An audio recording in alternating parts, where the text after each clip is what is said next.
Donc, on se prépare à faire la cérémonie aujourd'hui pour faire une activation de la roue de médecine qui va être utilisée par les personnes qui viennent à l'essentiel, faire un petit rituel lors de l'équinoxe du printemps.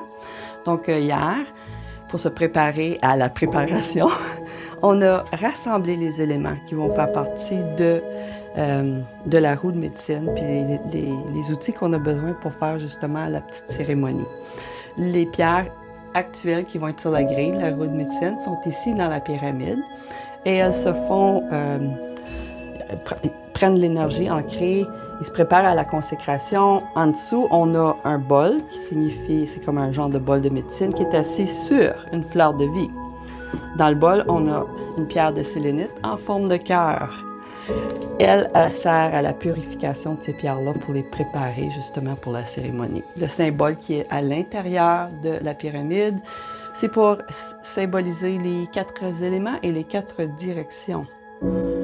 Bon, on a nos offrandes ici, c'est des herbes qui ont été bénites et sacrées.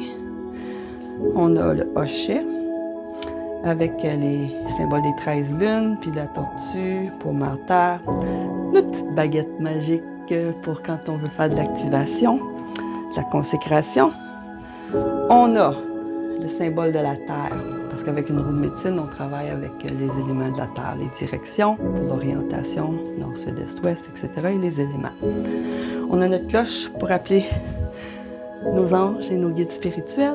On a le tapis sur lequel on va installer la roue. Et voilà, un petit tambour et un hochet qui fait enraciner l'énergie. On a la présence du maître Saint-Germain parce qu'il va s'occuper de la flamme violette autour de la roue de médecine. Donc, les personnes vont pouvoir aussi utiliser la flamme violette pour faire de la transmutation. Et voilà.